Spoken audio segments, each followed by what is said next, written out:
நடுவில் ஒரே ஒரு செய்தியை ரொம்ப சுவையா எல்லாரும் அருமையா பேசிட்டு என்னன்னா, நம்ம சுபா அவர்களும் நம்முடைய ரம்யா அவர்கள் பதிவு பண்ணதுல நம்முடைய மீண்டும் நம்ம பொது பூத்தியில என்னன்னு கேட்டீங்கன்னா, சிகரெட்டு குடிக்கிறது தப்பு அப்படின்னு நம்ம சொல்றது இல்லை. சிகரெட்டு குடிச்சா புற்றுநோய் வரும், நுரையீரல் கெட்டுடும் அப்படின்னு சொல்றது இல்லை. பொம்பளை பிள்ளைங்க சிகரெட் குடிக்கலாமாப்பா அப்படின்னு கேட்போம்.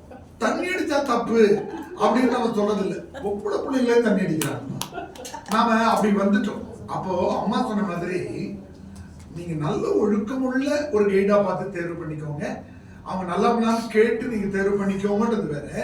நீங்க ஆண்களை தேர்வே பண்ணாதீங்க அப்படின்னு சொல்லும்போது அம்மா ரெண்டுத்தையும் சொன்னாங்க. ஆண்கள் மீது இருக்கிற நம்பிக்கையை முழுசுமையா குறைக்கிறதும், இதுவரையில் ஆய்வு செய்த பெண்கள்லாம் தவறு செஞ்சவங்க கேரக்டர் அசோசியேஷன் பண்றதும் அப்படின்றது ரொம்ப முக்கியம். அது எப்பவுமே நாம புதிய கவிஞர்கள், படைப்பாளிகள், ஊடகத்துல பார்க்கக்கூடியவங்க இருந்தீங்கன்னாக்கா, நீங்க சமூக கொடுமைகளை கண்டிக்கும் போது எல்லாருக்கும் பொதுவானது. வேகமா வண்டி ஓட்டதானே அது ஆணா இருந்தாலும் பெண்ணா இருந்தாலும் வேகமா வண்டி ஓட்டணும். நீ இரவுல 11 மணிக்கு சாப்பிடாதுன்னா அது ஆணுக்கும் பொண்ணுக்கும் அது விதி இல்லை. அதுதான் மது அருந்துறதோ அல்லது சிகரெட் குடிப்புதல் என்பதோ பெண்கள் குடித்தால் கேவலம்னு பார்க்கிற அந்த பொது புத்தியில மாறணும்னு சொல்லிட்டு அன்றைக்குரிய தம்பி நசீர் அவர்கள் அழைக்கிறேன். நசீர் அவர்கள் நம்ம முன்னாடியே நான் சொன்ன மாதிரி பொதுவாக நம்ம சமூகத்துல 3ஆம் பால்ல நமக்கு ஆண்கள் இருந்து பெண்களா மாறினவங்களை நம்ம அதிகமாக சந்திக்கிறோம். ஆனா பெண்கள்ல இருந்து ஆண்களாக மாறினவங்க நம்ம குறைவாக சந்திக்கிறோம்.